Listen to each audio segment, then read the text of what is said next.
Hello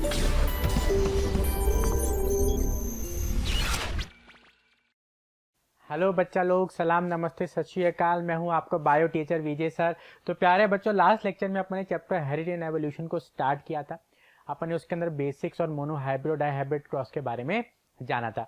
अब अपन बच्चों कुछ रूल्स को डिस्कस करेंगे जो कि मेंडल ने बनाए थे। तो ये वाला जो टॉपिक है वो भी इंपॉर्टेंट होने वाला है। थोड़ा सा एवोल्यूशन को अपन टच यहाँ पर करने वाले हैं। तो इस चैप्टर में कोई भी लेक्चर आप मिस नहीं कर सकते और आपको जो भी लेक्चर देखना है वो सीरियस वाइज ही देखना पड़ेगा। सीरीज अगर आपने आगे पीछे करी तो चैप्टर आपको समझ में नहीं आ पाएगा। तो मेरे प्यारे बच्चों, मेरी आपसे ये उपेक्षा है कि मेरे प्यारे बच्चे इस चैप्टर को ध्यान से देखेंगे और सीरीज में ही देखेंगे। तो चलिए शुरू करते हैं।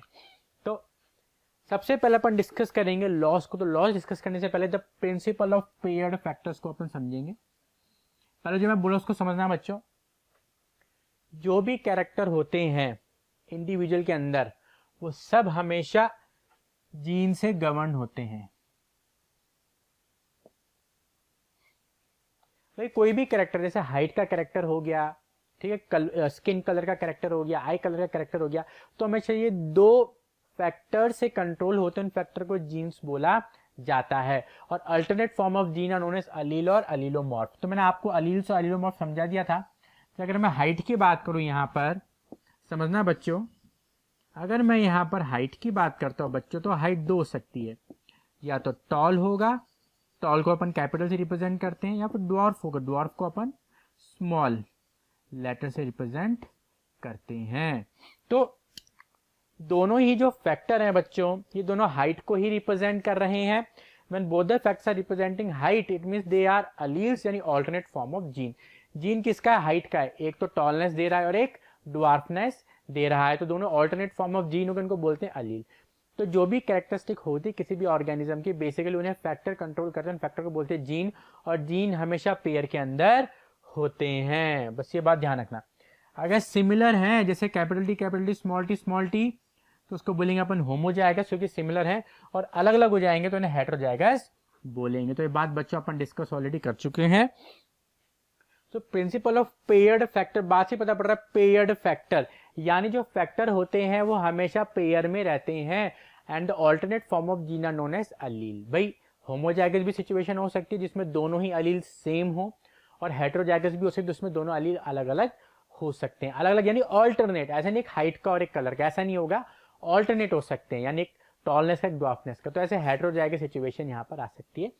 इसको बोलते हैं principle of paired factor.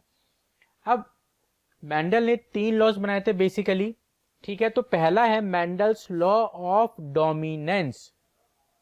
Mendel law of dominance बहुत ही सिंपल सी बात है। जो भी कैरेक्टर F1 जनरेशन में एक्सप्रेस कर जाता है उसको बोलते हैं डोमिनेंट कैरेक्टर। अगर आपको याद हो प्यारे बच्चों, अपन ने मोनो हाइब्रिड क्रॉस की स्टडी करी थी।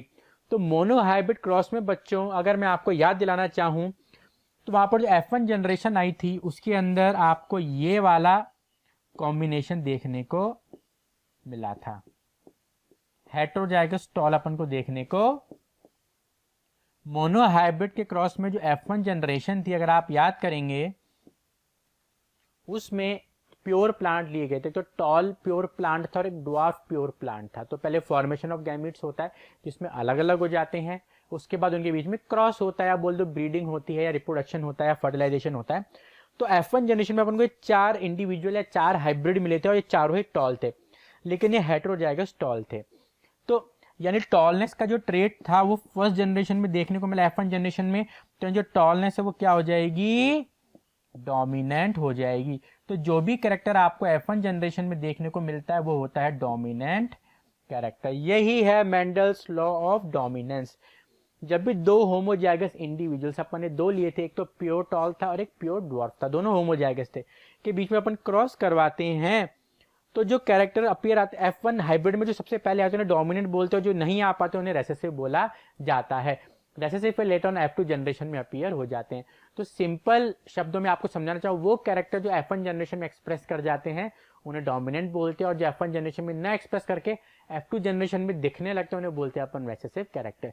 यही है मेंडल्स लॉ ऑफ डोमिनेंस, जिसको आप मोनो हाइब्रिड क्रॉस की मदद से इजीली समझा सकते हो।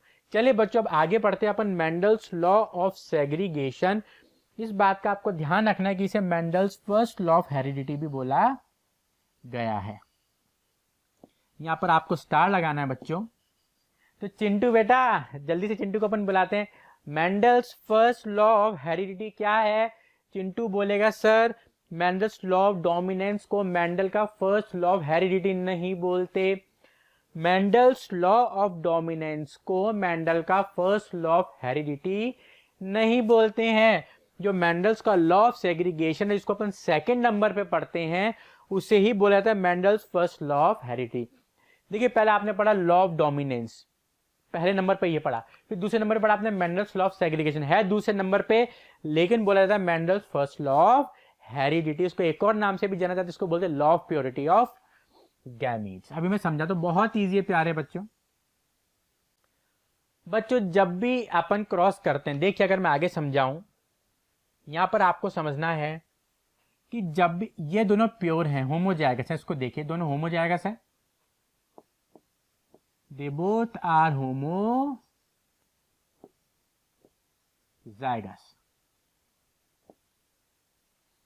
अब देखिए क्या कह रहा है कि जब भी अपन जीन्स को हेटेरोजाइगस सिचुएशन में लेके आते हैं, तो इसमें हेटेरोजाइगस सिचुएशन क्या हो गई? ये वाली, ये क्या हो गई? हेटेरोजाइगस।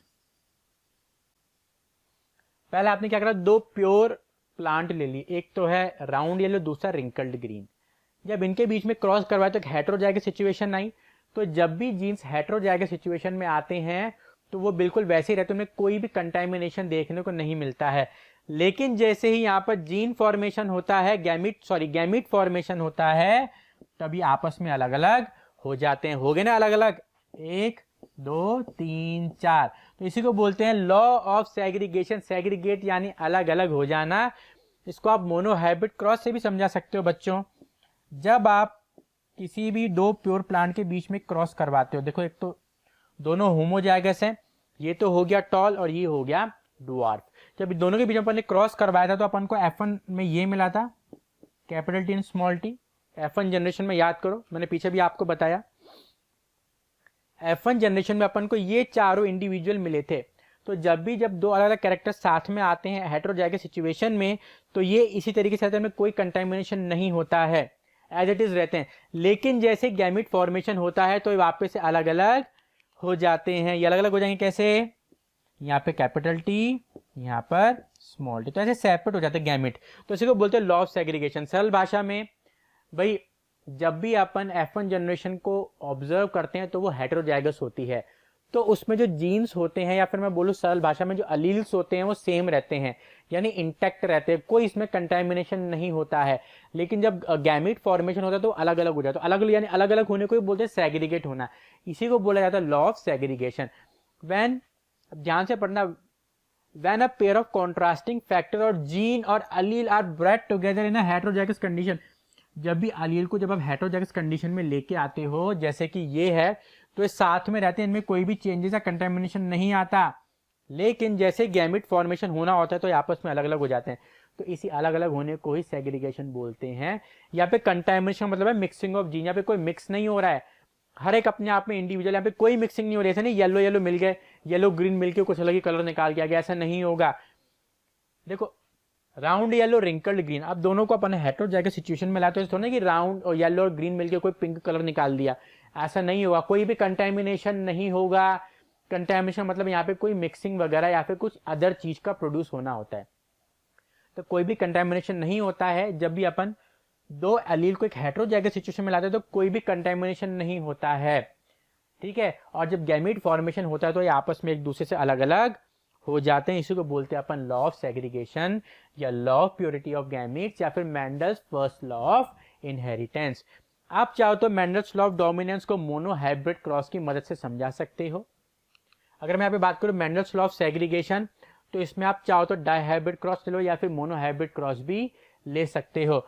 लेकिन जो इसका Mendel's law of independent assortment है, उसको सेकंड लॉ ऑफ हेरिडिटी बोलते हैं। पढ़ते थर्ड नंबर पे इसको Mendel's second law of heredity बोलते हैं। इसको समझाने के लिए प्यारे बच्चों आपको डाइहाइब्रिड क्रॉस ही यूज करना पड़ेगा। You can use monohybrid cross to explain. यहाँ पर आप मोनोहाइब्रिड क्रॉस की मदद से इसको एक्सप्लेन कर सकते हो, क्योंकि मोनोहाइब्रिड क्रॉस सिंपलर होता है लिखने में। इसको भी आप मोनोहाइब्रिड क्रॉस की मदद से एक्सप्लेन कर सकते हो। इसको भी प्यारे बच्चों अपन मोनोहाइब्रिड क्रॉस की मदद से एक्सप्लेन कर सकते हैं, लेकिन जो Mendel's second law of inheritance है इसको समझाने के लिए you have to use the dihybrid cross. ये ज्यादा अप्रोप्रिएट यहां पर रहेगा बच्चों, क्योंकि इसमें बात हो रही है मोर than one pair of contrasting character की यहाँ पर बात हो रही है, और मोनोहाइब्रिड क्रॉस में अपन single pair of contrasting character की यहाँ पर बात करते हैं। लेकिन इस केस में मोर than one pair of contrasting character के इनहेरिटेंस की बात यहाँ पर हो रही है। जब भी अपन स्टडी करते हैं मोर than one pair of contrasting character, जो फैक्टर होते हैं वो इंडिपेंडेंटली एक्सप्रेस करते हैं, कोई मिक्सिंग यहाँ पर देखने को नहीं मिलती है।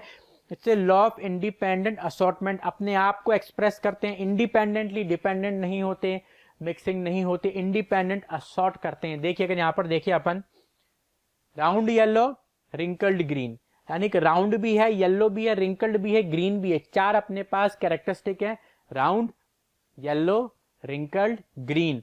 तो जब आप इनको ऑब्जर्व करोगे तो हर एक अपने आप में एक्सप्रेस करेगा, राउंड भी एक्सप्रेस हो रहा है, येलो भी हो रहा है, ग्रीन भी हो रहा है, राउंड भी हो रहा है, येलो भी हो रहा है, रिंकल्ड भी हो रहा है, ग्रीन भी हो रहा है, रिंकल्ड भी हो रहा है। तो सारे अपने आप को एक्सप्रेस कर रहे हैं, इसी को बोलते हैं लॉ ऑफ इंडिपेंडेंट असॉर्टमेंट। सारे अपने आप को एक्सप्रेस कर रहे हैं और कोई भी किसी पर डिपेंडेंट नहीं है, इसको बोलते हैं लॉ ऑफ इंडिपेंडेंट असॉर्टमेंट। एक बार पढ़ लीजिए, if the inheritance of more than one pair of characters are studied simultaneously, यानी एक साथ द फैक्टर्स और genes for each pair of character assort out independently, यानी अपने आप को इंडिपेंडेंटली एक्सप्रेस करते हैं, निर्भर नहीं रहते किसी दूसरे के ऊपर।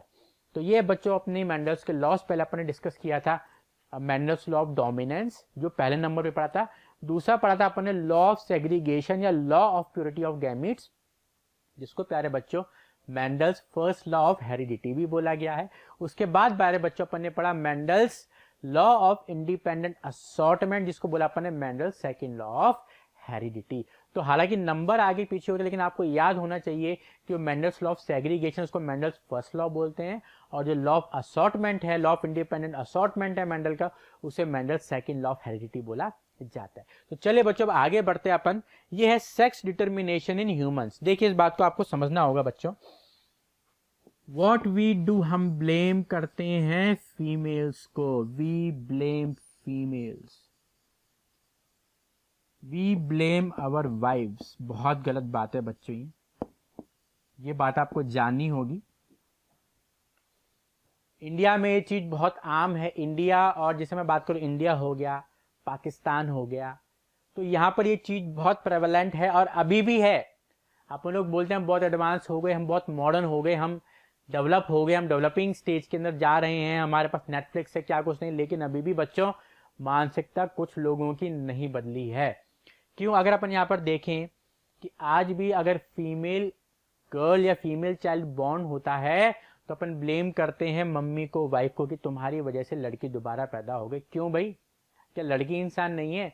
क्या लड़की पढ़ लिख के आगे नहीं बढ़ती? आज शकुंतला देवी को देखो, सुपर कंप्यूटर जैसा दिमाग है उनका, कौन आगे नहीं बढ़ा है? सब बराबर हैं।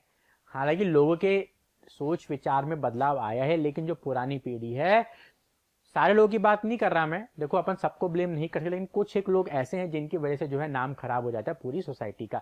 तो मैं उन्हीं लोगों की बात कर रहा हूं जिनकी सोच ऐसी है कि भाई लड़की जो है वो पैदा होती है तो उनके लिए अच्छा नहीं माना था, वो अभी भी लड़कों को तवज्जो देते हैं लड़कियों के ऊपर। ऐसा कुछ नहीं, मेरी खुद की डॉटर है and I love her a lot. मैं, मेरी वाइफ, मेरे पेरेंट्स, हम उसको बहुत प्यार करते हैं, और मेरे माइंड में या मेरी वाइफ के माइंड में, किसी के माइंड में ऐसा कुछ भी नहीं आया भाई लड़का लड़की जैसी बात यहाँ पर कुछ भी नहीं आई।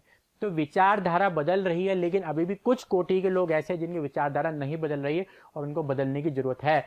तो प्यारे बच्चों, जिन लोगों की विचारधारा नहीं बदली उनको ये दिखा देना कि जो गर्ल चाइल्ड होती है वो फीमेल की वजह से नहीं, वो होती है मेल की वजह से। तो जो भी आपके आसपास में इस तरह की विचारधारा वाले लोग हैं, उन्हें विजय सर का लेक्चर दिखा देना, उनकी आंखें जो है यहीं पर खुल जाएंगी। देखिए कैसे मैं आपको समझाता हूं बच्चों। देखिए, सेक्स क्रोमोसोम होते हैं, वो सेक्स सेल में पाए जाते हैं।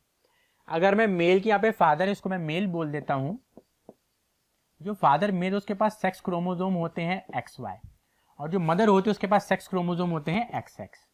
इधर मैं फीमेल लिख देता हूं, एक ही बात है।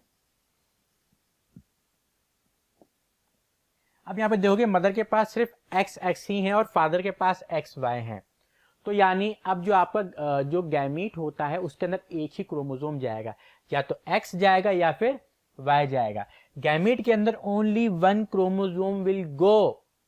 गैमेट की बात करो एक ही जाएगा, या तो X जाएगा या फिर Y जाएगा। अब मदर के केस में दोनों ही XX होंगे, मदर का जो ओवम है उसमें X ही जाएगा, ठीक है। तो मदर की तरफ से तो सिर्फ X आ रहा है, कुछ भी नहीं आ रहा। फादर की तरफ से एक X आ रहा है, एक Y जा रहा है। अगर मदर ओवम बनाएगी तो सारे ओवम में X ही क्रोमोसोम होगा, क्योंकि मदर के पास है ही XX। तो मदर यहाँ पे डिसाइड तो कर ही नहीं रही है, मदर के पास तो XX ही है, तो मदर तो XX ही देगी ओवम के अंदर। लेकिन यहाँ पे डिसाइडिंग फैक्टर फादर का है। फादर के हाफ ऑफ द स्पर्म में X होगा और हाफ ऑफ द स्पर्म में Y होगा। ध्यान से सुनना, मदर के सारे ओवम में सिर्फ X क्रोमोसोम ही देखने को मिलेगा, सेक्स क्रोमोसोम की यहाँ पे बात हो रही है। और फादर के स्पर्म में आधे स्पर्म में X हो सकता है, आधे स्पर्म में Y हो सकता है। 50-50% चांसेस यहाँ पर अपन बोल के चलते हैं। अगर फादर का X क्रोमोसोम, सॉरी फादर का जो स्पर्म है जिसमें X क्रोमोसोम है, सेक्स क्रोमोसोम है, वो ओवम से फ्यूज हुआ तो XX निकल के आएगा, तो यानी क्या हो गई, डॉटर। तो डिसाइड किसने करा, फादर ने करा ना, मदर ने क्या करा। लेकिन फादर का स्पर्म जिसमें Y है वो फ्यूज हो गया तो हो जाएगा सन। अरे अगर देखो मदर के जो दोनों ही ओवम है, अगर दो ओवम में मान के चलो दोनों में XX ही आएगा। यहाँ पे फादर की 50% स्पर्म में X आएगा, 50% स्पर्म में Y आएगा।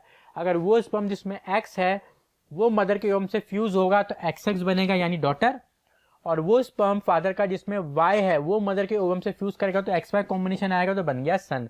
तो यहाँ पे डिसाइड करने वाला कौन हुआ, फादर हुआ ना, देखा जाए तो इनडायरेक्टली। हालांकि फादर भी डिसाइड नहीं कर रहे, ये तो 50-50% चांसेस है भाई। स्पर्म में 50% स्पर्म में X है, 50% स्पर्म में Y है। इसमें फादर थोड़ा डिसाइड कर रहे कि यार मैं ना Y को धक्का देके भेजूंगा या X को धक्का देके भेजूंगा, मुझे लड़की चाहिए, मुझे लड़का चाहिए। फादर भी डिसाइड नहीं कर रहा, मदर तो बिल्कुल ही नहीं कर रही है। मदर के हाथ में तो कुछ भी नहीं है, और कर रहा है तो फिर भी हल्का फुल्का फादर कर रहा है, क्योंकि फादर के पास दो अलग अलग हैं मौजूद यहाँ पे सेक्स क्रोमोसोम। और देखा जाए गहराई में तो फादर भी डिसाइड नहीं कर पा रहे हैं। तो भगवान की कृपा है, तो भगवान का आशीर्वाद है कि आपके भाग्य में लक्ष्मी आएगी कि गणेश आएंगे। तो प्यारे बच्चों, इसलिए कभी भी अपने पार्टनर को, फीमेल्स को ब्लेम नहीं करना है कि आपकी वजह से लड़की हो गई या दोबारा लड़की हो गई, लड़का हो गया, फलाना ढिंगे, ये सब बातें नहीं करनी है। वैसे आजकल लोग नहीं करते हैं, लेकिन जो लोग अभी भी इस तरह की बातें करते हैं उन्हें विजय सर का ये छोटा सा जो है वीडियो दिखा देना, उन्हें पूरी बात यहाँ पर समझ में आ जाएगी। चलिए बच्चों अब आगे बढ़ते हैं। ये तो बात होगी सेक्स डिटर्मिनेशन की। सेक्स डिटर्मिनेशन का मतलब होता है यहाँ पर कि बच्चा किस सेक्स का होगा, क्या वो मेल होगा या फिर फीमेल होगा, ये कौन डिसाइड करता है, ये सेक्स क्रोमोसोम डिसाइड करता है जो कि सेक्स सेल के अंदर मौजूद होते हैं। अच्छा यहाँ पे एक नोट डाला हुआ है, इंपॉर्टेंट है। Sex determination is also controlled by environment factor in some animals.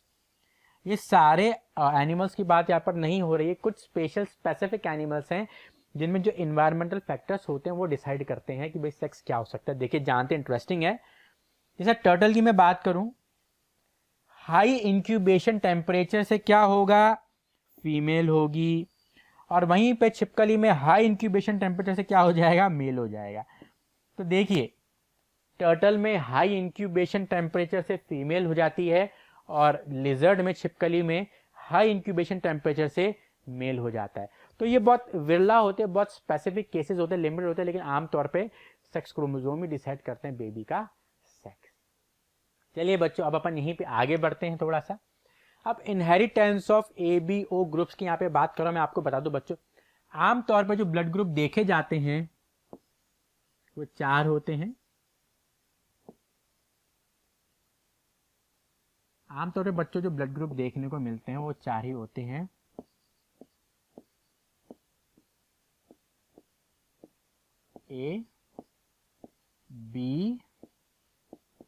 AB and O।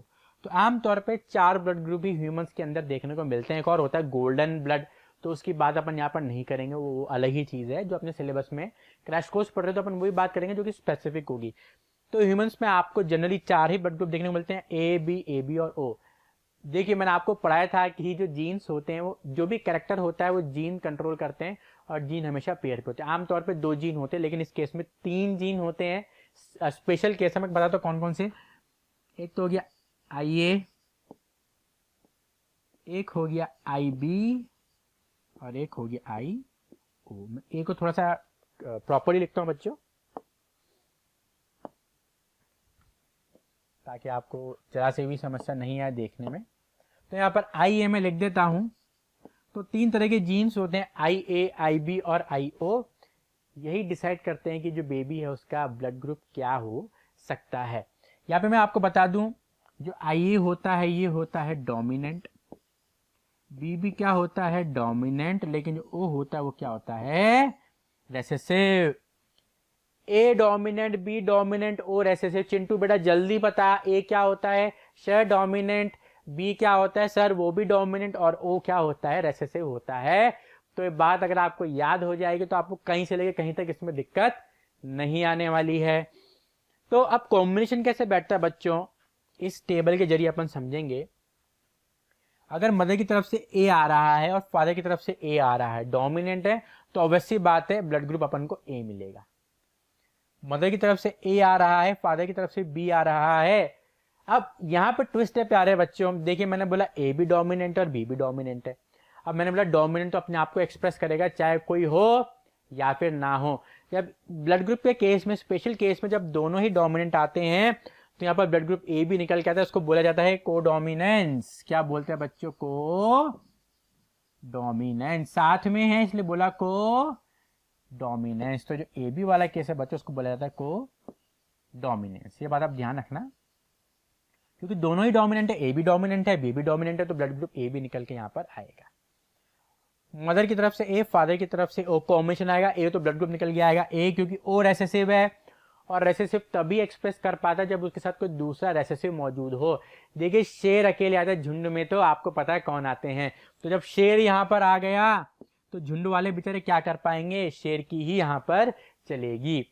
दूसरा कॉम्बिनेशन, मदर की तरफ से बी आया, फादर की तरफ से ए आया तो भी ए बी निकल के आएगा। भाई मदर से बी, फादर से बी तो भी अपना ब्लड ग्रुप बी आएगा। यहाँ पर मदर की तरफ से बी, फादर की तरफ से ओ तो भी बी आएगी। बी क्या है शेर है। ओ तभी आएगा जब मदर फादर दोनों ही ओ देंगे। जब मदर और फादर दोनों तरफ से ओ वाला जीन आ रहा है तभी जाके ब्लड ग्रुप ओ देखने को मिलेगा, क्योंकि ओ क्या है बच्चों, ओ है रेसेसिव। और रेसेसिव तभी एक्सप्रेस करता है जब दोनों ही जो उसके पार्ट्स होते हैं या फिर दोनों ही जीन्स होते हैं वो रेसेसिव ही होते हैं। So we will get O only when a baby receive O from father and O allele from mother। तो दोनों ही फादर मदर से O के अलील आते हैं तो रेसेसिव का कॉम्बिनेशन बैठता है, तब जाके बच्चों इसका जो अपन को निकल के आता है O ब्लड ग्रुप यहाँ पर। बाकी मोस्ट ऑफ द केस में A B या फिर ए बी सबसे कॉमन, ए और बी और ए सबसे कॉमन देखने को मिलते हैं। उसके बाद ए बी और ओ थोड़ा सा रेयर देखने को मिलता है। अगर मैं बात करूं इंडिया की, जनरल है ये, कोई डेटा नहीं है, पर आप लोगों से पूछोगे तो बी और ए काफी कॉमन होगा, ओ और ए बी थोड़ा सा आपको कम देखने को मिलेगा। तो ये बच्चों inheritance of A B group, इसको आप स्टार लगा देना क्योंकि यहाँ पर इंपॉर्टेंट होने वाला है, कई बार इससे क्वेश्चन पूछा जाता है। अब इसी से रिलेटेड एक क्वेश्चन इसको समझाने के लिए बच्चों मैंने नेक्स्ट स्लाइड में डाला है। A man having blood group A, बहुत कॉमन क्वेश्चन है और इसको हर जगह करवाया जाता है, तो अपन क्यों छोड़े, अपन भी तो करवाएंगे।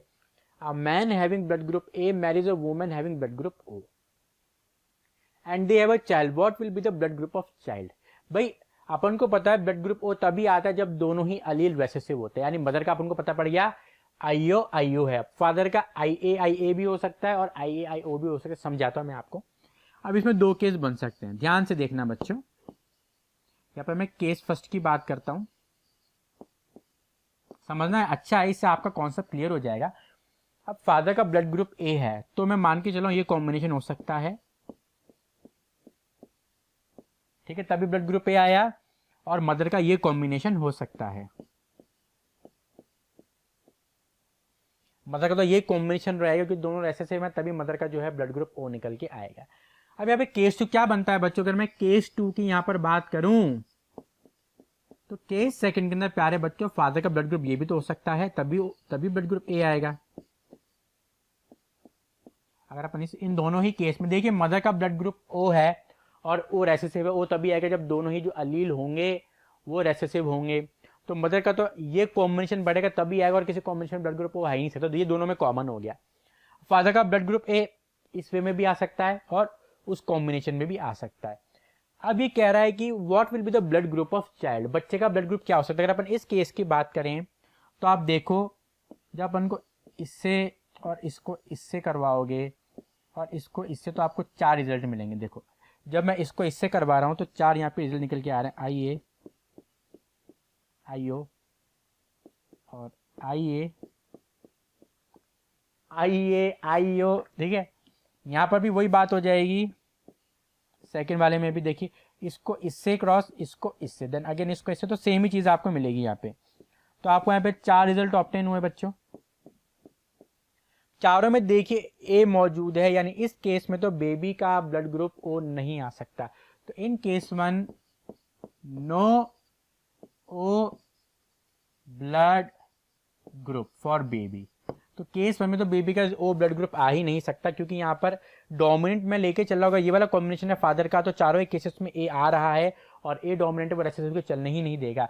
तो इस केस में तो बेबी का ब्लड ग्रुप ओ आ ही नहीं सकता। अब केस सेकंड की मैं बात करता हूँ, तो इसको कुछ इस तरीके से अपन लिखते हैं, दोनों तरीके से मैं आपको समझा दूंगा किस तरीके से क्रॉस करवाया जाता है। ये आपका चेकर बोर्ड मेथड हो गया, वही बच्चों गैमिट फॉर्मेशन हो रहा है यहाँ पे, है ना। इसको इससे अपन करेंगे तो इस केस में आएगा आई ए, आई ओ, इसको इससे करेंगे तो I A, I O, then again I O, I O, then again I O, I O. तो यहाँ देखिए बेटा चिंटू, जल्दी से बता, तो सर इसमें 50-50% चांसेस है ए भी आ सकता है और ओ भी आ सकता है। In this case there are 50% chances, ठीक है। तो केस तो अपन ऐसे कह सकते हैं कि आ भी सकता है और नहीं भी आ सकता। किस पे निर्भर करता है, फादर के ब्लड ग्रुप के कॉम्बिनेशन के ऊपर निर्भर करता है क्या है। केस 1 में नहीं आएगा और केस 2 में आ सकता है। तो इस तरीके से बच्चों का एक क्वेश्चन आता है या इसी तरीके का कोई क्वेश्चन आता है तो आप उसको इस तरीके से एक्सप्लेन करेंगे। जब अपन ऐसे चेकर बोर्ड मेथड यूज करते हैं तो थ्योरी लिखने की इतनी इंपॉर्टेंस नहीं है जाती है। जो टीचर चेक कर रहा होगा समझ जाएगा यार बच्चे को कौन सा पता है, तो इतनी थ्योरी वो नहीं पड़ेगा। हालांकि थ्योरी आपको लिखनी है, लेकिन जब अपन इस तरीके से प्रॉपर वे में समझा देते हैं उसको, तो टीचर को पता पड़ता है इस बच्चे को आता है, तो थ्योरी भी सही ही लिखी होगी। तो इस तरह से बच्चों जब भी आप कोई भी आंसर लिखे तो आपको इस बात का ध्यान रखना है कि प्रेजेंटेशन उसकी इस तरीके से करें कि छोटी सी छोटी चीज़ देख के टीचर को समझ में आ जाए, क्विक समझ में आ जाए। भाई डायग्राम बना दो, फ्लो चार्ट के थ्रू समझा दो, पॉइंट्स में समझा दो, बड़ी बड़ी कहानियां मतलब, कहानियों से बहुत चिड़ होती है। मैं खुद टीचर, मैं खुद भी कॉपी चेक करता हूँ, मुझे कहानियां पढ़ने में मजा नहीं आता। कोई भी क्वेश्चन आ रहा है सबसे बढ़िया डायग्राम बना दो, डायग्राम बच्चे को आता है तो थ्योरी भी आती होगी नंबर फुल, समझ रहे हो। आमतौर पे ऐसा होता है, हर टीचर देखिए अलग होता है, लेकिन आमतौर पे क्या होता है, अगर क्वेश्चन आया बच्चे ने डायग्राम सही बनाया तो टीचर को पता है डायग्राम सही तो थ्योरी भी सही होगी, तो आमतौर पर बच्चे को नंबर बढ़िया मिल जाते हैं। या फिर फ्लो चार्ट में समझा दिया तो बच्चे ने फ्लो चार्ट बनाया, दैट मीन्स आंसर तो आता ही होगा। या फिर बच्चे ने इस तरीके से कुछ ग्राफिकल या मैथमेटिकल रिप्रेजेंटेशन करने से क्या होता है, आपका जो आंसर होता है उसकी इफेक्टिवनेस में 4 चांद लग जाते हैं। तो चलिए बच्चों आगे बढ़ते हैं अपन। एवोल्यूशन देखिए कैसे ह्यूमन इवॉल्व हुए, अभी अपन स्टेज पे आ चुके हैं, ठीक है। तो आगे अगर आपको याद हो, मैंने आपको बताया था अपन ने बात करी थी साइबॉर्ग की। अगर आपको याद हो अपन ने बात करी थी यहाँ पर साइबॉर्ग की। साइबॉर्ग कौन थे बच्चों, आधा इंसान और आधी मशीन। तो बेसिकली वही साइबॉर्ग होता है जो आधा इंसान होता है आधी मशीन होती है। तो साइबॉर्ग आगे आएंगे और मेरा पूरा विश्वास है बच्चों की साइबॉर्ग बनेंगे। अभी भी मैं आपको बता दूं एग्जांपल, साइबॉर्ग एक मूवी देखी थी मैं डिज्नी की, बहुत साल पुरानी, मैं आपको बताऊं 10 से 15 साल पुरानी मूवी है वो डिज्नी की, और एनिमेशन मूवी 2D 3D भी नहीं है, 2D है। और उसमें भी साइबॉर्ग दिखाया गया था। उसमें साइबॉर्ग क्या था, उसकी जो आंख थी वो मशीनी थी और हाथ था वो रोबोटिक था। तो उस टाइम जब डिज्नी इस चीज़ को इमेजिन कर लिया तो अभी तो इम्प्लीमेंट भी होने लग गई। आप देखिए रोबोटिक आर्म्स आने लगे हैं, लोग रोबोटिक आर्म्स लगाने लग गए हैं। दिल के अंदर जो बच्चों वो लगाया जाता है, क्या बोलते हैं उसको, जो हार्ट बीट को, pace maker.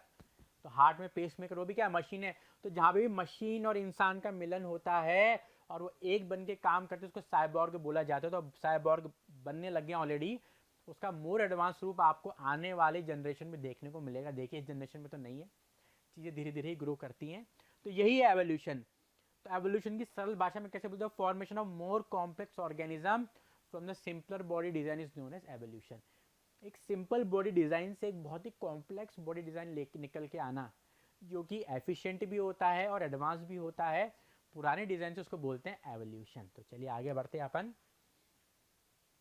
The word evolution has been derived from Latin word evolver, revolver नहीं इवॉल्वर है ये, which means unroll and unfold, खुलना, आगे बढ़ना। भाई कहते नहीं यार गिफ्ट आप खोल के देखो क्या है उसमें, क्या निकलेगा, नहीं क्या होगा आगे, फ्यूचर की यहाँ पर बात हो रही है।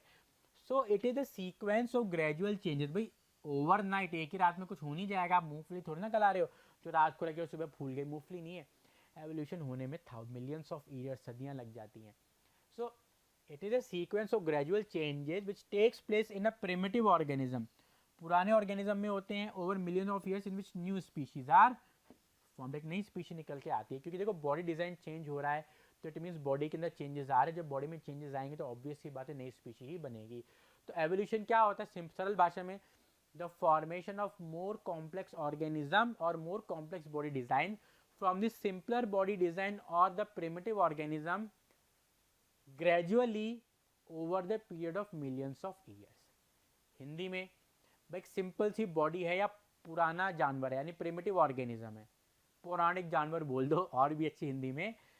तो कोई सिंपल बॉडी डिजाइन है किसी पुराने ऑर्गेनिज्म की, उससे कॉम्प्लेक्स बॉडी डिजाइन लेके आना, ये एक नई स्पीशी बनाने, बॉडी डिजाइन चेंज हो गया तो स्पीशी नहीं बन गई, धीरे धीरे सदियों लगा के उसको बोलते हैं एवोल्यूशन। एवोल्यूशन होना बहुत ही जरूरी है, और जब तक वेरिएशन नहीं आएगा एवोल्यूशन नहीं आएगा। सो वेरिएशन इज द की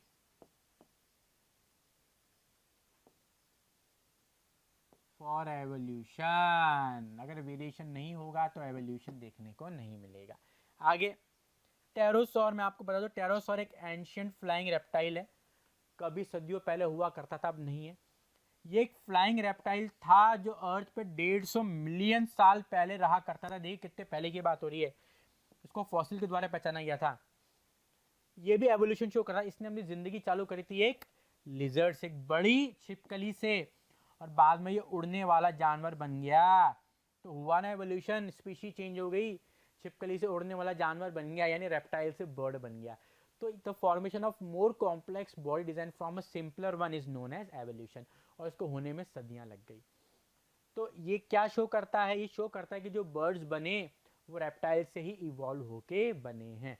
देखिए टेरोसॉर में आपको बताता हूँ, ये कुछ इस तरीके का उड़ने वाला जानवर बन गया। देखिए प्रॉपर इसके पंख हैं, चोंच है, इसके 4 लिम्स हैं, 4 लिम्स देखिए विंग्स में मॉडिफाई हो गए, 4 लिम्स और हाइंड लिम्स है प्रॉपर पर्चिंग करने के लिए। तो आप देख सकते हो क्लियरली ये टेरोसॉर का एक डायग्राम इमेज जो है मैंने गूगल से निकाली थी, और ये रफली इसी तरीके का कुछ दिखाई पड़ता है। चलिए आगे बढ़ते हैं।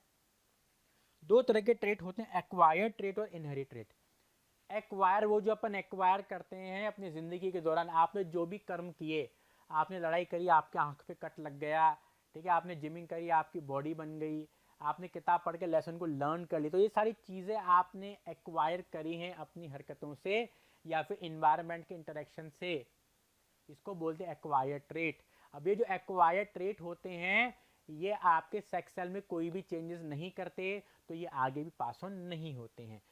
फ्रेंच बोलना, चेहरे के ऊपर निशान लगवाया आना, तो भाई आँखों की लड़ाई करी यहाँ पे कट लग गया, भाई मुक्का मार दिया, पेन चला दिया, चाकू मार दिया, ठीक है चाकू की बात नहीं करेंगे, तो कट लग गया यहाँ पे, गिर गया बच्चा, बच्चे ने फ्रेंच लर्न करी, तो ये सब कैसे आया, उसने अपनी मेहनत से उसको अचीव करा, इन्वायरमेंट से इंटरेक्ट करा तो वो चेंजेस आए बॉडी में। लेकिन ये जो चेंजेस होते हैं प्यारे बच्चों, ये सेक्स सेल में कोई भी चेंजेस कॉज नहीं करते। जब सेक्स सेल में कोई चेंजेस नहीं आएंगे तो ये आगे भी ऑफस्प्रिंग में नहीं जाएंगे। तो जो एक्वायर्ड ट्रेट होते हैं ये आगे पास ऑन नहीं होते। So these are not inherited but develop in response to the environment, environment के रिस्पॉन्स में डेवलप होते हैं, ठीक है, क्योंकि रिप्रोडक्टिव सेल के जीन्स में कोई भी चेंजेस कॉज नहीं करते। जैसे बॉडी बिल्डिंग हो गया, फ्रेंच बोलना हो गया, कट लग जाना हो गया। इनहेरिटेड ट्रेट्स, नाम से पता पड़ा इनहेरिटेड, ये वो ट्रेट्स होते हैं जो ट्रांसमिट होते हैं फ्यूचर जनरेशन को, यानी आपके सेक्स सेल में ही मौजूद होते हैं। वो चेंजेस जो कि आपके जीन्स में होते हैं सेक्स सेल के, रिप्रोडक्टिव सेल के, जब रिप्रोडक्टिव सेल के अंदर चेंजेस आ गए तो आगे भी पास ऑन होंगे ना, तो वो चेंजेस आगे भी गए यानी इनहेरिट हो गए। तो वो चेंजेस जो नेक्स्ट जनरेशन को पास ऑन होते हैं, यानी वो चेंजेस जो सेक्स सेल के अंदर चेंजेस लेके आते हैं, उनके डीएनए में चेंजेस लेके आते हैं, उन्हें बोलते हैं inherited trait. For example green colour of beetle, अगर बीटल ग्रीन कलर का है तो वैसे बात है जो आने वाली उसकी जनरेशन होगी फ्यूचर वो भी ग्रीन कलर की होगी। क्लियर सी बात है, इसको बोलते हैं इनहेरिटेड ट्रेट और एक्वायर्ड ट्रेट। एक्वायर्ड ट्रेट वो होते हैं जो अपन एक्वायर करते हैं इन्वायरमेंट से इंटरेक्ट करके या फिर प्रैक्टिस करके, जैसे बॉडी बिल्डिंग हो गया, फ्रेंच बोलना हो गया, आंखों के नीचे कट लगना हो गया, कुछ भी। इनहेरिट वो होते हैं जो कि आगे पास ऑन होते हैं और अपन को भी अपने पेरेंट्स से मिले हैं। ये चेंजेस क्या होते हैं, अपने जीन्स के अंदर ही होते हैं, सेक्स सेल के, इसलिए आगे पास ऑन हो जाते हैं। For example green colour of beetle. अब आगे बढ़ते हैं बच्चों। Evidences of evolution. भाई एवोल्यूशन हुआ, प्रूफ क्या है भाई, दुनिया हमेशा प्रूफ मांगती है, तो 3 प्रूफ हैं इसके, होमोलोगस, एनालॉगस, फॉसिल। तो चिंटू बेटा प्रूफ बता मुझे एवोल्यूशन का। सर 3 होते हैं, होमोलोगस ऑर्गन, एनालॉगस ऑर्गन और fossil. Homologous, analogous, fossil, homologous, analogous, fossil. चलिए आगे बढ़ते हैं अपन। होमोलोगस ऑर्गन क्या होते हैं, देखिए लर्न करने के बच्चे कंफ्यूज हो जाते हैं, कंफ्यूजन को आज मैं दूर करूंगा। होमोलोगस यानी होम। अब आपने एक घर बना दिया, अब उस घर को आप हॉस्टल की तरह यूज करो, उस घर के अंदर आप दुकान डाल लो, उस घर के अंदर आप कोचिंग डाल लो, उस घर के अंदर आप मूवी हॉल क्रिएट कर दो। यानी बेसिक डिजाइन तो सेम है। घर किससे बनता है, ईंटों से और सीमेंट से बनता है, दीवारें होती है और कमरे होते हैं और क्या होता है, लेकिन फंक्शन अलग अलग हो जाता है। इसी को बोलते हैं होमोलोगस ऑर्गन, जिनका बेसिक डिजाइन सेम होता है बट फंक्शन अलग अलग हो जाते हैं। जैसे होमो से होम लर्न कर लो, घर बनाओ, बिल्डिंग बना लो आप, तो फिर उस घर को रेंट आउट कर दो, उसके अंदर मेस बना दो, उसके अंदर मूवी थिएटर खोल लो, उसके अंदर आप है ना कुछ भी कर लो, स्ट्रक्चर तो सेम ही रहेगा, कमरे और दीवारें तो होंगी, कुछ अलग से जादू तो नहीं हो जाएगा। तो वो स्ट्रक्चर या वो ऑर्गन जिनका बेसिक डिज़ाइन सेम होता है, मतलब भौतिक जो स्ट्रक्चर होता है बेसिक डिज़ाइन वो सेम होता है लेकिन फंक्शन अलग यहाँ पे देखने को मिलते हैं। अब होमोलोगस ऑर्गन क्या बताते हैं, वो ये बताते हैं कि ये जो भी ऑर्गेनिज्म जिनका बेसिक डिज़ाइन सेम है वो किसी एक ऑर्गेनिज्म से ही इवॉल्व हुए, क्योंकि एक ऑर्गेनिज्म से इवॉल्व हुए इससे इनका बेसिक डिज़ाइन क्या है, सेम निकल के आ रहा है। जैसे आगे देखते हैं अपन, 4 limb of human, dog, bird and whale. अगर आपका बेसिक डिज़ाइन देखो सेम है, देखिए सेम बेसिक डिज़ाइन, आपका डिज़ाइन देखिए सेम है लेकिन फंक्शन अलग अलग हैं। ह्यूमन का जो हाथ है वो ऐसे ग्रास्प करने के काम में आता है, डॉग का वॉकिंग रनिंग, बर्ड का फ्लाइंग और व्हेल का स्विमिंग। आ रही बात समझ में। तो बेसिक डिजाइन सेम है लेकिन फंक्शन यहाँ पर इनके अलग देखने को मिल रहे हैं। तो ये क्या बताता है कि ये किसी एक ही इंसान से या फिर किसी एक ही ऑर्गेनिज्म से या फिर एंसेस्टर से निकले हुए हैं, इसलिए बेसिक डिज़ाइन इनका सेम है। लेकिन क्योंकि अलग अलग जगहों पे चले गए तो इनके इन्वायरमेंट के अनुसार इन्होंने अपने बॉडी के फंक्शंस में चेंजेस ला दिए। फंक्शन इनके इन्वायरमेंट के अनुसार चेंज हो गए लेकिन बेसिक डिज़ाइन सेम है। चलिए आगे बढ़ते हैं। एनालॉगस ऑर्गन बिल्कुल उल्टा, फंक्शन सेम होते हैं लेकिन बेसिक डिज़ाइन अलग अलग इनका होता है। The organ which of different basic structure but similar and perform similar function, इन्हें बोलते हैं एनालॉगस ऑर्गन। मतलब सारी शक्ल अलग अलग हो जाए, डिज़ाइन अलग अलग हो जाए लेकिन फंक्शन एक ही परफॉर्म करेंगे, बेसिक डिज़ाइन अलग अलग होता है। अब एनालॉगस ऑर्गन क्या बताता है कि हालांकि इनका बेसिक डिज़ाइन अलग है बट क्योंकि इनके इन्वायरमेंट में कुछ सिमिलैरिटीज थी जिसके अनुसार इन्होंने अपने आप को ढाल दिया। They provide evidences for evolution by telling that they are not derived from common ancestor. हालांकि इनका कोई कॉमन एंसेस्टर नहीं था बट क्योंकि इनकी सिमिलर इन्वायरमेंट कंडीशन थी इसलिए उन्होंने उसी के अनुसार अपने आप को ढाल लिया और सेम फंक्शन को परफॉर्म कर रहे हैं। To perform similar function to survive and flourish. Analogous organ different basic design but common function. क्या बताता है कि हालांकि जब इनका बेसिक डिजाइन अलग अलग है तो इट मीन्स इनका एंसेस्टर तो सेम नहीं है बट इनकी कुछ परिस्थितियां ऐसी रही होंगी कि इनका जो फंक्शन है वो सिमिलर हो गया। तो इस तरीके से भी बच्चों एवोल्यूशन होता है। तो एग्जाम्पल देखते हैं अपन बच्चों। Example of analogous organ, wings of insect and wings of birds. देखिए डिजाइन बिल्कुल ही अलग है। ये है फोल्ड ऑफ मेम्ब्रेन। क्या है ये, fold of membrane. This is a fold of membrane. और ये क्या है, wings of bird. It is made up of muscle, bones, feathers, इन सब का ये बना हुआ होता है। तो देखिए बेसिक डिजाइन कितना अलग है लेकिन फंक्शन दोनों का एक है, फ्लाई करना। तो ये क्या शो करता है कि ये दोनों का कॉमन एंसेस्टर नहीं है, किसी एक एंसेस्टर से नहीं ये इवॉल्व हुए हैं बट परिस्थितियाँ कुछ ऐसी रही सेम सीरीज जो उड़ने में इन्होंने अपने आप को मॉडिफाई कर लिया, इवॉल्व कर लिया। अब बच्चों fossils provide evidences for the evolution. Fossil क्या होता है, ध्यान से सुनना, बचा हुआ रिमेन्स, किसी भी मरे हुए जानवर पेड़ का जो रिमेन होता है, वो रिमेन हड्डियां भी हो सकती है, वो छाप भी हो सकती है, कुछ भी हो सकती है। द रिमेन और इम्प्रेशन, रिमेन में उसकी छाप भी हो सकती है, उसकी हड्डी भी, कुछ भी हो सकता है। डेड एनिमल और प्लांट जो कई सदियों पहले रहा करता था, उसको बोलते हैं अपन फॉसिल। फॉसिल भी क्या बताते हैं, एवोल्यूशन हुआ करता था, उसका एविडेंस देते हैं कि पहले उनकी हड्डियां निकली, अरे यार पहले जानवर ऐसा था और अब देखो कैसा हो गया, बता रहा है ना, चेंजेस आए बॉडी डिजाइन में, तो एवोल्यूशन का ये क्या हो गया, एविडेंस यहाँ पर हो गया। एक बर्ड इसको आर्कियोप्टेरिक्स बोला करते थे। ये एक, इसमें आर्कियोप्टेरिक्स क्या था बच्चों, इसमें बर्ड के भी फीचर थे और बेसिकली इसमें रेप्टाइल के भी फीचर थे, दोनों के फीचर थे। तो एक कनेक्टिंग लिंक बन गया कि इसका रेप्टाइल और बर्ड के बीच में। मैंने आपको टेरोसॉर में बताया था कि टेरोसॉर पहले एक लिजर्ड थी और बाद में उड़ते हुए पक्षी में कन्वर्ट हो गई।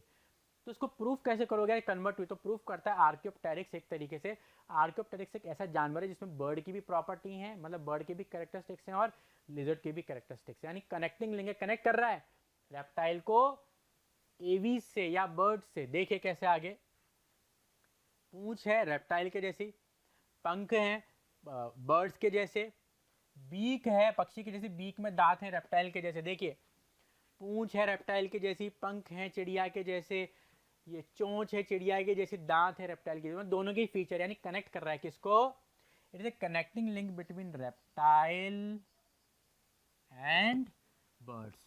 तो इसका भी फॉसिल मिला, तो इसी फॉसिल से अपन को पता पड़ता है एवोल्यूशन हुआ था। तो मेरे प्यारे बच्चों, ये कुछ इमेजेस हैं, जैसे ये हड्डियों का ढांचा मिला, यहाँ पर आपको छाप सी मिल गई, ये हड्डियों का ढांचा, ये छाप है, ये हड्डियों, ये छाप, ये भी छाप है। तो बेसिकली जरूरी नहीं हड्डियाँ मिले, वो छाप भी हो सकती है। कोई पत्ती मिट्टी में दब गई, पत्ती तो डिकम्पोज हो जाएगी, पत्ती की जो छाप है उस मिट्टी में रह जाएगी। तो फॉसिल का मतलब हड्डियाँ नहीं, हड्डियों की छाप या किसी ऑर्गन की छाप या फिर किसी पूरे ऑर्गेनिज्म की छाप भी वहाँ पर वो हो सकती है। इसी को प्यारे बच्चों बोलते हैं फॉसिल। और फॉसिल यहाँ पर बताते हैं कि एविडेंस ऑफ एवोल्यूशन, की एवोल्यूशन हुआ था। मेरे प्यारे बच्चों, मैं आशा करता हूँ आज का लेक्चर आपको बहुत ही अच्छा लगा होगा। तो अगर ये वीडियो आपको अच्छा लगा और समझ में आए तो इसको लाइक कीजिए, हमारे चैनल मोशन को सब्सक्राइब कीजिए और आने वाले वीडियोस मिस ना हो उसके लिए हमारे बेल आइकन को भी प्रेस कर दीजिए। आज के लेक्चर में बस इतना, take care and bye bye.